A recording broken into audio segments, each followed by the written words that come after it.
ভরা বৈশাখে দুর্যোগ বাংলায়। ঝড় বৃষ্টিতে জেলায় জেলায় চাষে ব্যাপক ক্ষতি। পরপর 3 দিনের কালবৈশাখীতে চাষে ব্যাপক ক্ষতি। ক্ষয়ক্ষতি বাঁকুড়ার বিষ্ণুপুরে। কালবৈশাখীতে পাকা ধানে যেন মই। আলুর পর এবার বোরো চাষে লোকসানের আশঙ্কা করছেন চাষিরা। ঝড় বৃষ্টিতে মাঠেই নুয়েছে পাকা ধান। জমা জলে ফসল পচার আশঙ্কা। তড়িঘড়ি ফসল ঘরে তুলতে মরিয়া কৃষকরা। ধানে ক্ষতি বলতে কি, সব ধান পড়ে গেছে, জলে ডুবছে, গাড়ি নামে নাই, রাস্তাঘাটের অবস্থা খারাপ। চাষিদের প্রতি অনেক ক্ষয়ক্ষতি হলো, ধান ঝরে গেছে, ঝড়টাতে নষ্ট বহুত হয়েছে।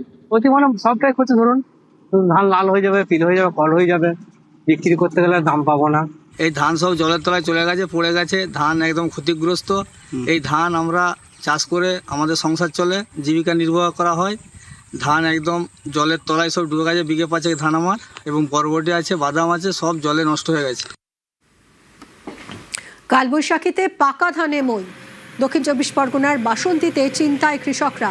পরপর 3 দিনের ঝড় বৃষ্টিতে চাষে ব্যাপক ক্ষতি। পাকা ফসল ঘরে তুলতে ব্যস্ত কৃষকরা। জলে কাদায় পুড়ে গিয়েছে, আমরা এখন কি করতে পারি?